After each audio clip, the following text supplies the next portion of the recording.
Il ne faut pas plus de quelques minutes pour savoir utiliser le Segway, cette espèce de machine motorisée que la seule impulsion donnée par le corps fait avancer, reculer, stopper. C'est justement la machine qui va gérer l'équilibre elle-même, donc n'importe quelle personne, je dirais, peut l'utiliser, peut en faire. Il y a des limites juste au niveau de l'âge, mais pour des questions de sécurité, pas en dessous de 14 ans.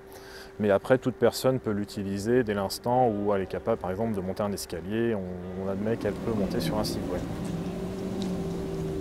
La machine, en fait, auto-équilibre toute seule, c'est-à-dire que la personne, une fois qu'elle est montée dessus, n'a pas d'action à faire, c'est vraiment la machine qui va gérer son équilibre.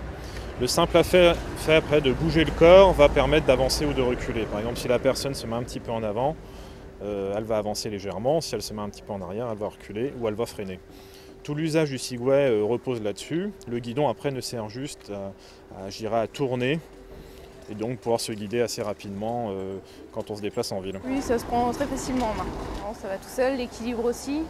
Peut-être après avoir à prendre le coup de main pour tout ce qui est descente ou quand il y a des creux, des bosses, là, faut avoir un petit peu plus d'expérience, je dirais.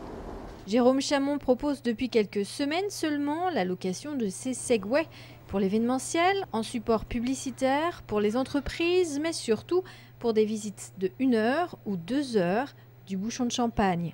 En ville, impossible d'aller à plus de 9 km/h, pas mal déjà pour un engin qui s'utilise sur les trottoirs.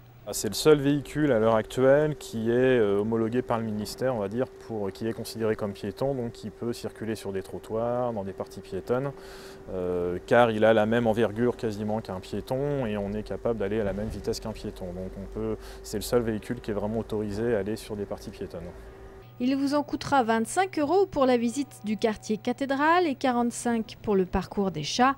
Un coût raisonnable pour une visite originale et sans fatigue.